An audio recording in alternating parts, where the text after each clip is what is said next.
Christmas, my family decided to forget me as if I had been dead for years. But when I arrived at their house with an unexpected witness, their faces turned pale.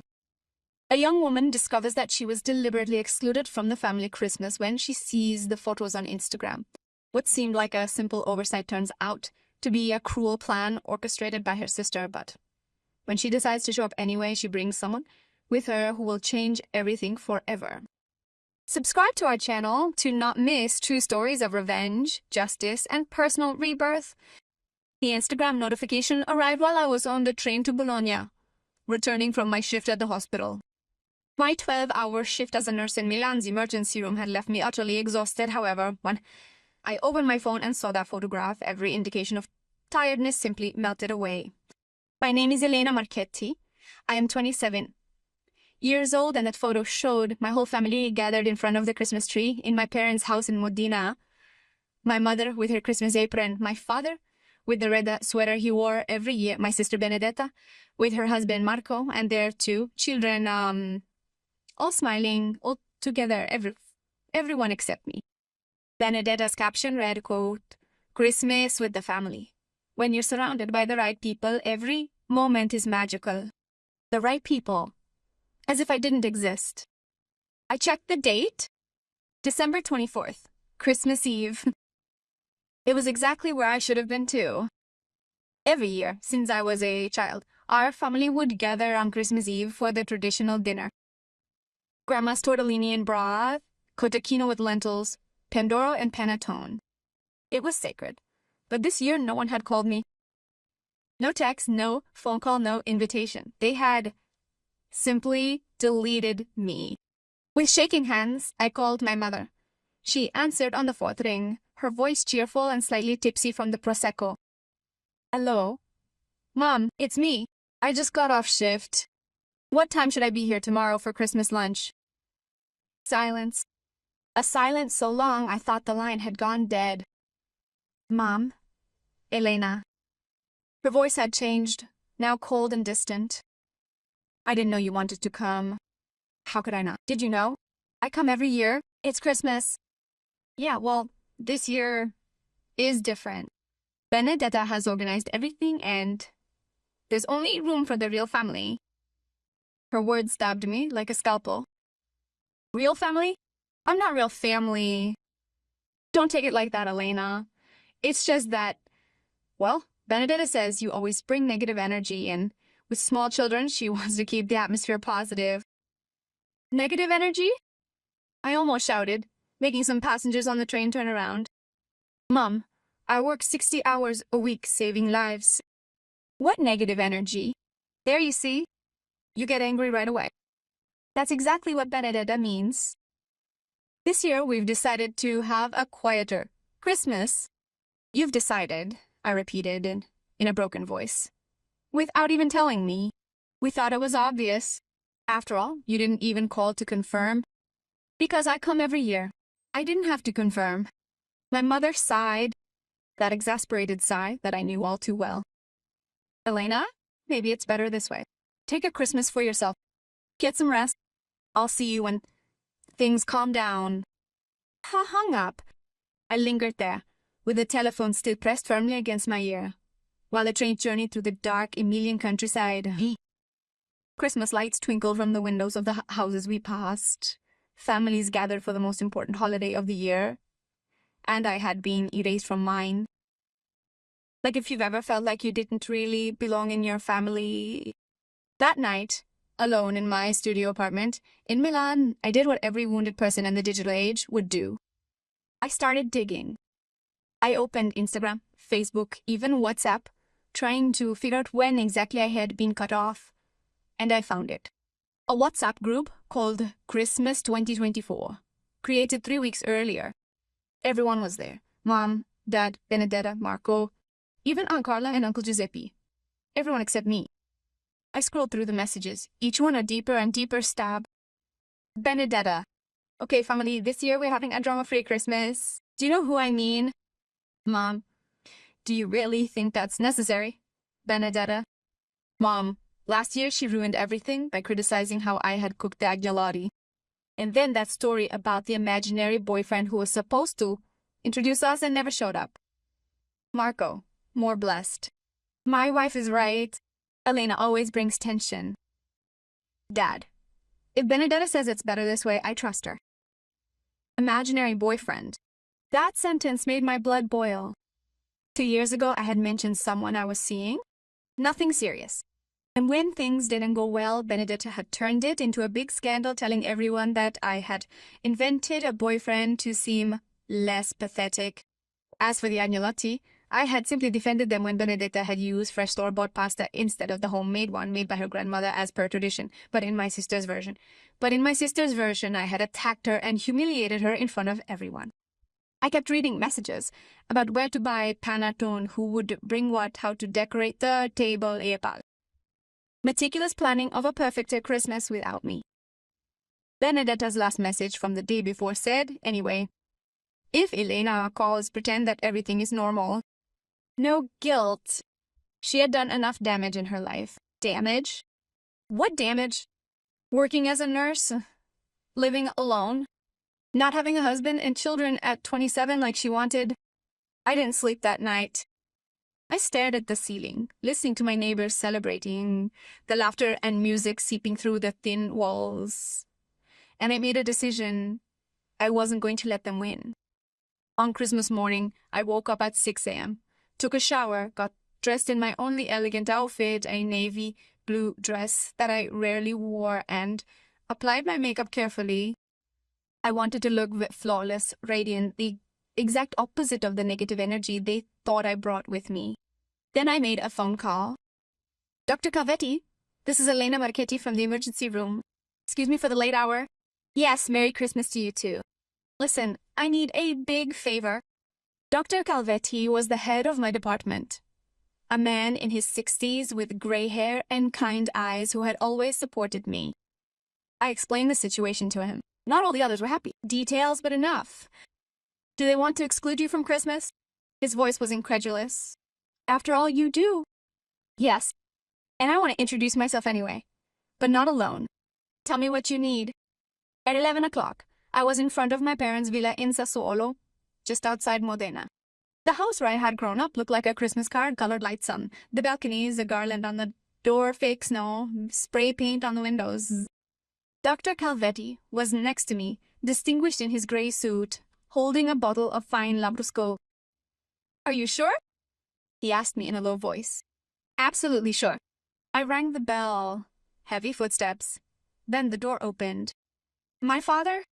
His smile froze when he saw me. Elena, what are you doing? Here. Merry Christmas, Dad. This is Dr. Calvetti, the head of the emergency room where I work. He came to spend Christmas with me, but I thought it would be nice to do it as a family. My father's eyes moved from Dr. Calvetti to me, confusion and panic on his face. But we didn't know you were coming. Strange, I said with a sharp smile, considering. I've been coming every year for 27 years. Before he could answer, Benedetta appeared behind him, her face purple. What do you think you're doing? Celebrating Christmas with my family, I replied calmly. Is that a problem? Dr. Calvetti stepped forward, polite but authoritative. Good morning. I'm Riccardo Calvetti. Elena has talked so much about her wonderful family that I insisted on meeting you. I hope I'm not disturbing you. My mother appeared behind Benedetta, her apron stained with tomato sauce, her eyes guilty. Oh, doctor, how nice of you. Come in, please. They couldn't have done otherwise. Not in front of a respectable hospital chief. It would have been too obvious, too cruel. We went in. The house smelled of roast and cinnamon. The tree was shining in the corner of the living room, presents piled underneath. The table was set for 8 people, the exact number without me. Write in the comments what you would have done in this situation. Benedetta told me. She glared at me while Mom frantically went to find 2 more chairs and plates. You have a lot of nerve showing up here, hissing when we were alone in the hallway for a moment. I have a lot of nerve. You created a WhatsApp group to exclude me from Christmas. She turned pale. How could you? Did you really think you wouldn't find out? You underestimated how determined your sister is. Aren't you welcome here? And yet here I am, and with a very respectable witness. I guess you'll have to pretend to be the loving sister now. Lunch was surreal. My mother served the first tortellini, in broth. We're shaking hands. Dad kept clearing his throat nervously. Benedetta's children, oblivious to the tension, chatted happily. Dr. Calvetti was perfect. He asked polite questions, praised the food, told funny stories from the hospital that made even the children laugh, and occasionally made comments about me. Elena is the best nurse we have. Tireless as, competent, and the other day she saved a child in cardiac arrest. With a cool head, incredible. She works longer hours than anyone else, often skipping meals rather than leaving a patient. We tried to convince her to pursue an administrative career, but she wants to stay in the field. And she says that's where she can really make a difference. Every compliment was an arrow in Benedetta's side, who sat rigid as a statue. The food was almost untouched on her plate. By the second course, roast beef with potatoes, Mom finally found the courage to speak. Elena, we didn't know you were bringing someone. If you had known, Mom, would you have invited me? Or would you have simply added another place at the table in your exclusive WhatsApp group?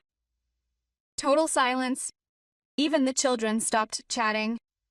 Dad put down his fork. What are you talking about? The Christmas 2024 group, the one where you planned this whole lovely lunch without me, where Benedetta said I brought negative energy, where you all decided I wasn't a real family. My mother put her hand over her mouth. Dad turned red. Benedetta was staring at me with pure hatred. I have the screenshots, I continued, pulling out my phone. Every single one. That message has done enough damage in her life. Do you remember writing that, Benedetta? Enough, she yelled, standing up abruptly. You always ruin everything. Every single party, every family gathering. You show up here with this man like he's your trophy, trying to make us feel guilty. Dr. Calvetti is here because I told him that I was left out of Christmas by my family. And you know what he said? That any family would do that to a daughter who works 60 hours a week, saving lives, doesn't deserve to be called a family. Dr. Calvetti nodded solemnly. It's true. When Elena told me about the situation, I was disappointed. I lied. A young woman so dedicated, so brilliant, treated like she was a burden.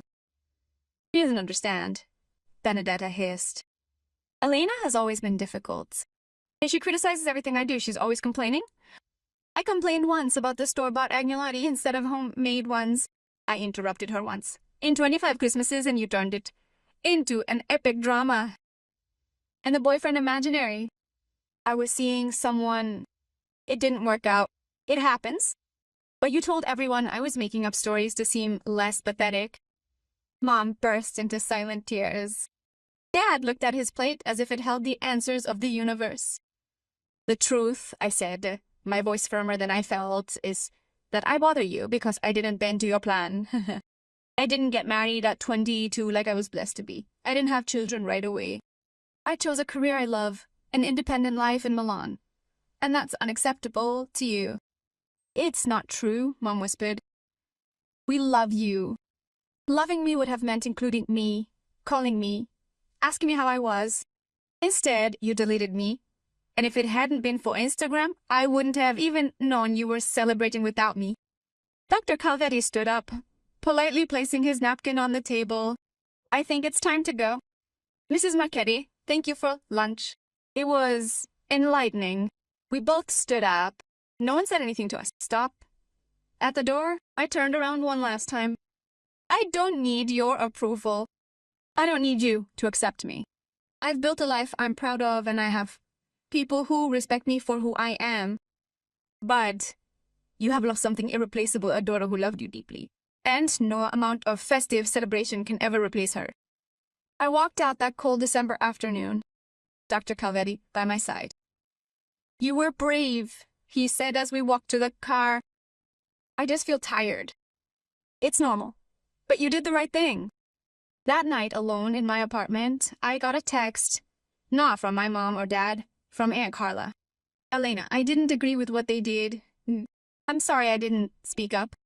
You're always welcome in my home. It was something. Not enough, but something.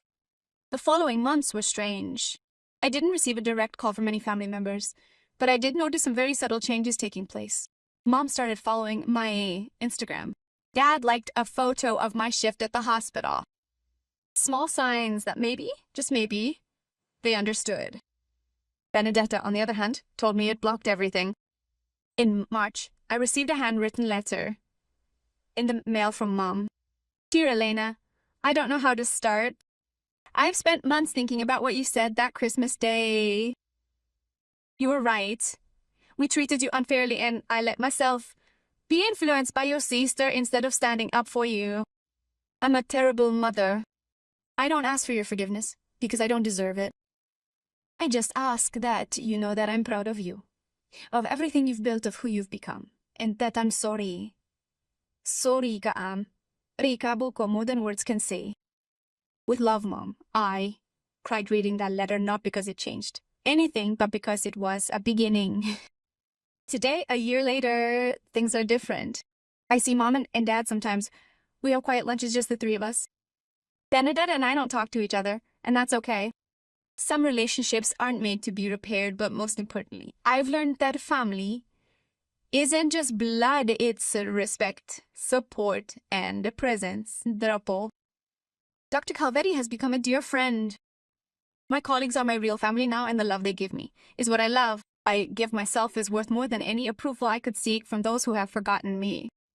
That Christmas taught me that sometimes the people who should love you the most are the ones who hurt you the most, but it also taught me that I am worth more than how they treated me, and that is the best lesson I could ever learn.